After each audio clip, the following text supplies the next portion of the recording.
Hi guys, welcome back to my channel again. আমি Romeo চলে এসেছি আরও একটা দারুণ মজাদার ভিডিও নিয়ে তোমাদের কাছে। আশা করছি তোমরা সবাই ভালো আছো, আমিও ভালো আছি।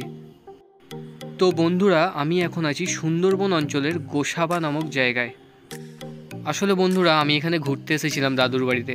তো মাসি ছিল, মাসি বললো চ বিকালবেলা পাখিরালা থেকে ঘুরে আসি। পাখিরালা হলো সুন্দরবনের একটা দারুণ দর্শনীয় জায়গা। ভিডিও স্টার্টিং থেকে তোমরা নিশ্চয়ই বুঝতে পেরেছো যে জায়গাটা কতটা সুন্দর। তো আমরা এখন এখানে ভ্যান স্ট্যান্ডের দিকে এগিয়ে যাচ্ছি। তো এখান থেকে গাড়ি ধরে তারপর তোমাদের সাথে আবার কথা হবে। তো বন্ধুরা, বেশ খানিকক্ষণ গাড়িতে বসে অপেক্ষা করার পর অবশেষে গাড়ি ছেড়ে দিয়েছে পাখিরালয়ের উদ্দেশ্যে। অ্যাকচুয়ালি বন্ধুরা, পাখিরালয় হলো সুন্দরবনের একটা পর্যটক কেন্দ্র। এখানে সিজনের সময় প্রচুর পরিমাণে মানুষ ঘুরতে আসে। এখানে দারুণ দারুণ দেখার জিনিস আছে বন্ধুরা, আজকে আমরা সেই পাখিরালয় জায়গাটা তোমাদেরকে ঘুরিয়ে দেখাতে চলেছি। তোমাদের সাথে থাকো, ভিডিওটা পুরোপুরিভাবে দেখতে থাকো। সত্যি কথা বলতে কি বন্ধুরা, সেই অনেক ছোটোবেলায় গেছিলাম এই পাখিরালয়। তো এখন কিছুই মনে পড়ে না, তাই মাসি বললো যে চ তোকে ঘুরিয়ে আনি আরও একবার। তো সত্যি দারুণ লাগছে বন্ধুরা, এই বিকালের পড়ন্ত রোদ আর তার উপরে প্রকৃতির এই দারুণ দৃশ্য সব মিলিয়ে বেশ মজাদার একটা ব্যাপার লাগছে। আর বন্ধুরা, রাস্তার উপরে এইসব যে খড়গুলো দেখছো, এখানকার স্থানীয় মানুষেরা এগুলো শুকাতে দেয়। শুকিয়ে যাওয়ার পর আবার এগুলো তুলেও নেয়। আর এইদিকে সেই অস্তগামী সূর্য, সত্যি বন্ধুরা দারুণ লাগছে এই দৃশ্যটা দেখতে। তো বন্ধুরা, আমরা এখন আছি চণ্ডীর মোড়ে। এখান থেকে রাইট টার্ন নিয়ে কিছুটা এগিয়ে গিয়ে আবার রাইট টার্ন নিতে হবে পাখিরালয় যাওয়ার জন্য।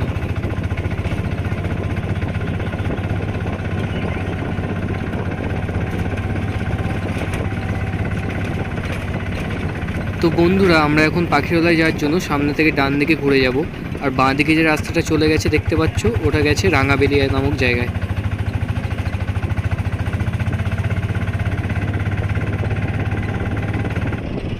তো বন্ধুরা, তোমরা যারা কলকাতায় থাকো বা কলকাতার বাইরে থাকো, তারা যদি এখানে ঘুরতে আসতে চাও, তাহলে তাদেরকে প্রথমে শিয়ালদা থেকে ট্রেন ধরে ক্যানিংয়ে নামতে হবে। আর ক্যানিং থেকে অটো কিংবা বাস পেয়ে যাবে গদখালিতে আসার জন্য। তো গদখালিতে নেমে গদখালি ফেরিঘাট থেকে নৌকা ধরে গোসাবা ফেরিঘাটে পৌঁছে যাবে। আর তারপর গোসাবা ফেরিঘাট থেকে পাখিরালয় পর্যন্ত আসার রাস্তা আমি ডেসক্রিপশন বক্সে পিন করে দেবো, তোমরা দেখে নিও। তো বন্ধুরা, বেশ খানিকটা পথ অতিক্রম করার পরে আমরা আমাদের গন্তব্যস্থলের অনেকটাই কাছাকাছি চলে এসেছি। এই মার্কেট এরিয়াটা পার হওয়ার পরেই আর কিছুটা রাস্তা মাত্র, তারপরেই আমরা পৌঁছে যাব আমাদের গন্তব্যস্থলে।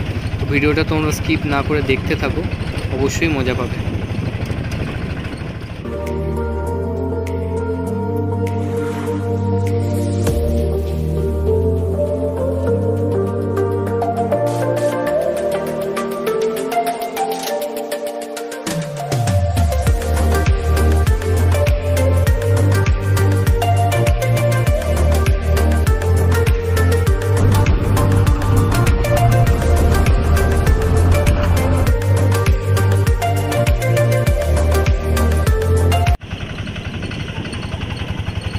তো বন্ধুরা, অপেক্ষার পালা শেষ করে অনেকটা পথ অতিক্রম করার পর আমরা এখন আমাদের গন্তব্যস্থলে পৌঁছে গেছি।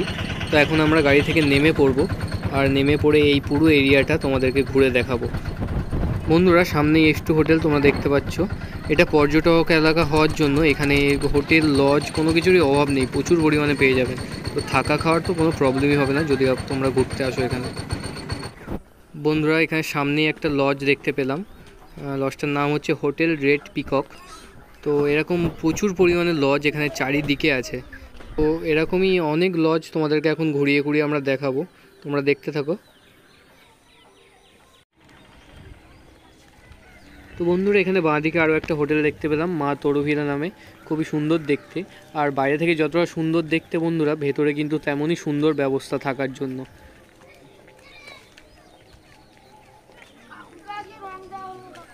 অনেকটা হাঁটার পর বন্ধুরা সামনে একটা খেলার মাঠ দেখতে পেলাম। আর এখানে কিছু ছাগল বাচ্চা খেলা করছে রাস্তার উপরে। কয়েকটা বাচ্চা ওখানে ফুটবল খেলছে বন্ধুরা, দেখতেই পাচ্ছ। তো এখনকার সময় বন্ধুরা তেমনভাবে আর বাচ্চাকে মাঠে খেলতে দেখাই যায় না, 4-5টা বাচ্চাই মাত্র খেলা করছে।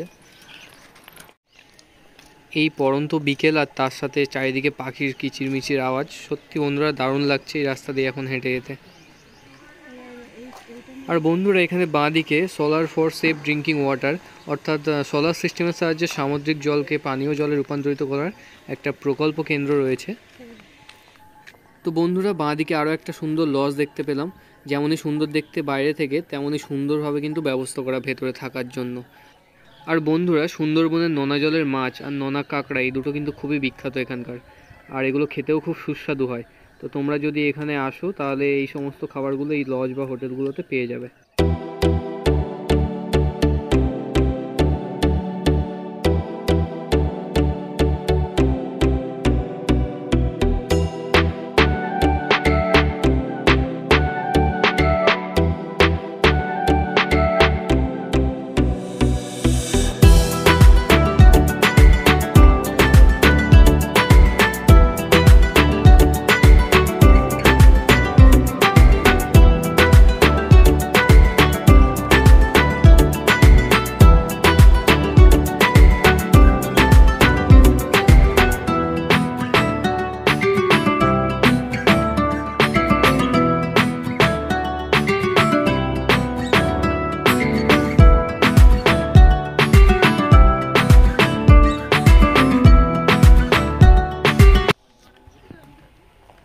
তো বন্ধুরা অনেকটাই পথ হাঁটতে হাঁটতে চলে এলাম, আর যেদিকেই তাকাচ্ছিলাম শুধু লজ আর হোটেল দেখতে পাচ্ছিলাম। অবশেষে মার্কেট এরিয়ার মধ্যে চলে এসেছি, এখান থেকেই মার্কেট এরিয়া শুরু হয়েছে। তো চলো এখন তোমাদেরকে মার্কেট এরিয়াটা ঘুরে ঘুরে দেখাই।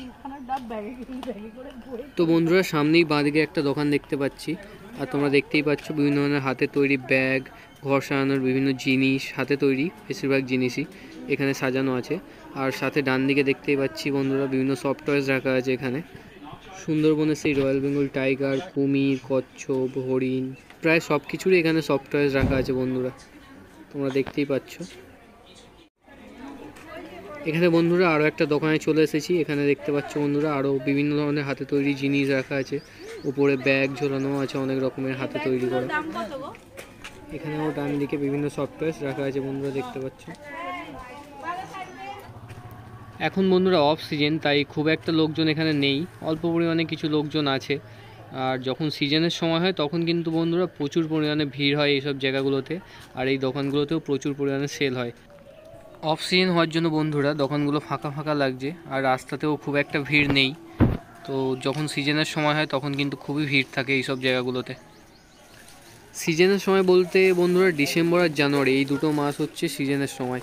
এই সময়গুলোতে প্রচুর পরিমাণে মানুষ এখানে ঘুরতে আসে, আর এই দোকানগুলোতেও কিন্তু প্রচুর পরিমাণে সেল হয়। তো বন্ধুরা আমরা এখন পৌঁছে গেছি সেই পাখিরালয়ের ফেরিঘাটে। এখান থেকে বাঁদিকে ঘুরলেই তোমরা পাখিরালয়ের ফেরিঘাট দেখতে পাবে। চলো তোমাদেরকে গিয়ে দেখাচ্ছি ফেরিঘাটটা। তো বন্ধুরা সামনে যে নদীটা তোমরা দেখতে পাচ্ছ এটা হচ্ছে দত্ত নদী, আর সরাসরি ওপারে যে দ্বীপটা দেখতে পাচ্ছ ডান দিকে ওটা হচ্ছে সজনেখালি। আর বাঁ দিকে যে দ্বীপটা দেখতে পাচ্ছ ওখানে রয়েছে সুন্দরবন গ্রিন হাউস হোটেল, ওখানেও লজ আছে বন্ধুরা, ওখানেও বিভিন্ন ঘোরার জায়গা আছে।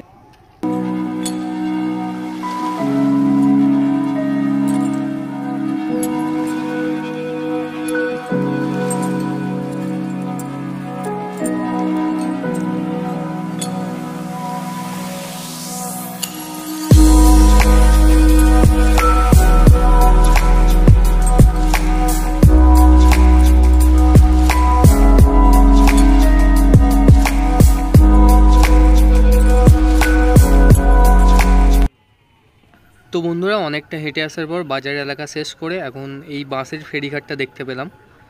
তো চলো সামনের দিকে এগিয়ে গিয়ে তোমাদেরকে দেখাচ্ছি ভিউটা। আর বন্ধুরা সুন্দরবনের এই নদীতে নোনা জলের বিভিন্ন ধরনের মাছ পাওয়া যায়, যা খেতে খুবই সুস্বাদু হয়। আর তার সাথে থাকে নোনা জলের কাঁকড়া, সত্যি বন্ধুরা দারুণ খেতে লাগে, খুবই সুস্বাদু হয় এগুলো। এখানে তোমরা ঘুরতে আসলে বন্ধুরা এই সমস্ত নোনা জলের মাছ, নোনা জলের কাঁকড়া এগুলোর স্বাদ গ্রহণ করার সুযোগও পেয়ে যাবে। একবার দৃশ্যটা দেখো বন্ধুরা, কি দারুণ লাগছে দেখতে।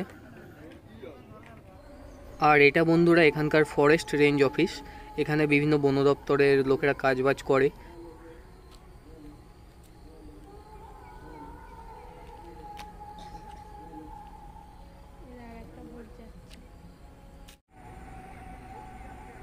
আর বন্ধুরা সামনে থেকে এখানে একটা ফরেস্টের লঞ্চ যাচ্ছে, এরা এরকম ঘোরাফেরা করে নদীতে প্রায়শই, যাতে বেআইনিভাবে কোনো কাজ কারবার না হতে পারে সুন্দরবনের মধ্যে, তো সেই জন্যই এনারা ঘোরাফেরা করে।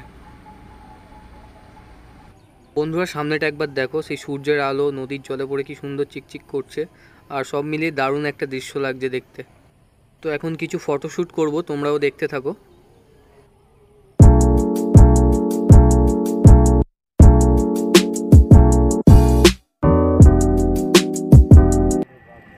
বন্ধুরা অনেকক্ষণ ঘোরাঘুরি আর ফটোশ্যুট করার পরে আমরা এখন বাড়ির পথে রওনা দিয়েছি। আর তোমাদের যদি ভিডিওটা ভালো লেগে থাকে তাহলে একটা লাইক করে দিও ভিডিওটাতে, আর চ্যানেলটাকে সাবস্ক্রাইব করতে ভুলে যেও না। আর বন্ধুরা দেখা হচ্ছে আবার পরের ভিডিওতে, ততক্ষণের জন্য টাটা।